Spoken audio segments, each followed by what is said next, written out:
আসসালামু আলাইকুম রাহমাতুল্লাহ। আজকে নতুন একটা ক্লাস নিয়ে এসেছি, যে আদ-দমির সর্বনামের ব্যবহার। এটা আরবি গ্রামার ক্ষেত্রে খুবই হেল্পফুল। তো আমরা এখন সর্বনামের ব্যবহারটা দেখব ইনশাআল্লাহ। যেমন সংজ্ঞা: আমি, আমরা, তুমি, তোমরা, সে, তারা, আমাকে, তোমাদের, তোমাকে, তোমাদের, তোমাদেরকে, তাকে, তাদেরকে, আমার, আমাদের, তোমার, তোমাদের, তার, তাদের ইত্যাদি শব্দ বোঝানোর জন্য আরবি ভাষায় যে সমস্ত শব্দ ব্যবহার করা হয় সেগুলোকে ধমির বলা হয়। যথা হুয়া সে, আনতা তুমি, আনা আমি। সে, তারা, তুমি, তোমরা, আমি, আমরা অর্থের ধমির এগুলোর বর্ণনা। তো ফেইল এর সাথে যুক্ত হলে এদের রূপ, যেমন ধমির অর্থ লিঙ্গ ও বচন, রূপ। তো হুয়া অর্থ সে, এটা হলো পুরুষলিঙ্গ এক বচন, হুয়া সে।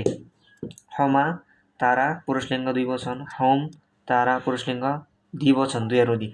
হিয়া সে স্ত্রীবাচক শব্দ এক বচন, হৌমা তারা স্ত্রীবাচক শব্দ দুই বচন, হন্না তারা স্ত্রীবাচক শব্দ দুইয়ের অধিক দ্বিবচন। আংতা তুমি, এটা হলো পুরুষবাচক শব্দ এক বচন।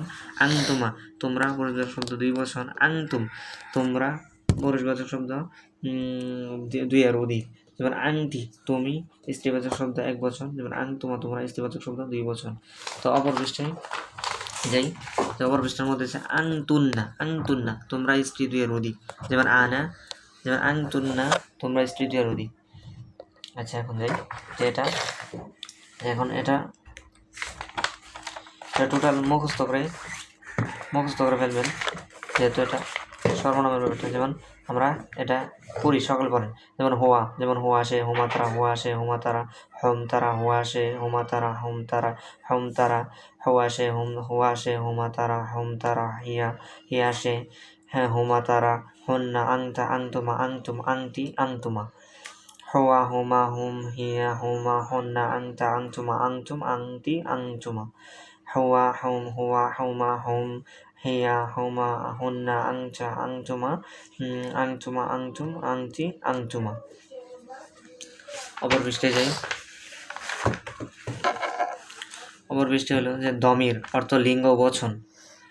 যেমন আংতুন্না তোমরা স্ত্রী দুইয়ের অধিক। আংতুন্না তোমরা স্ত্রী দুইয়ের অধিক। যেমন আনা আমি, এটা পুরুষলিঙ্গ, এটা পুরুষবাচক শব্দ এবং স্ত্রীবাচক শব্দ। যেমন আনা আমি। নাহনু আমরা, এটা পুরুষবাচক শব্দ এবং স্ত্রীবাচক শব্দের একাধিক শব্দ। নাহনু আমরা পুরুষলিঙ্গ এবং স্ত্রীলিঙ্গ। তাহলে আংতুন্না তোমরা স্ত্রী দুইয়ের অধিক। আংতুন্না আনা নাহনু, আংতুন্না আনা নাহনু। তারপরে ফেইল আমর এর সাথে জমিরের রূপ, যেমন ধমির। যেমন আংতা তুমি, এটা হলো পুরুষলিঙ্গ এক বচন। আংতা তুমি, আংতুমা তোমরা, আংতা তুমি, আংতুমা তোমরা, আংতুম তোমরা, আংতি তুমি, এটা হলো মেয়েদের ক্ষেত্রে বোঝায়। স্ত্রীবাচক শব্দ এক, আংতুমা তোমরা স্ত্রীবাচক শব্দ দুই, আংতুন্না তোমরা স্ত্রীবাচক শব্দ দুইয়ের অধিক, অর্থাৎ দ্বিবচন। তো এগুলা আপনারা সবাই মুখস্থ করে ফেলবেন, ধরো ক্লাসটা আবার স্লিপ করে আসবেন যদি না বুঝেন, তাহলে এভাবে চর্চা করলে ইনশাল্লাহ দ্রুত মুখস্থ হয়ে যাবে। তো আসসালামু আলাইকুম, আজকে এ পর্যন্তই, ক্লাস আর বাড়াবো না। দয়া করে সাবস্ক্রাইব করতে ভুলবেন না চ্যানেলটিকে। আপনার একটা সাবস্ক্রাইবের জন্য চ্যানেলটি অনেক ছড়বে এবং আমাদের ক্লাস করতে হেল্পফুল হবে। এবং শেয়ার, লাইক এবং সাবস্ক্রাইব করতে ভুলবেন না।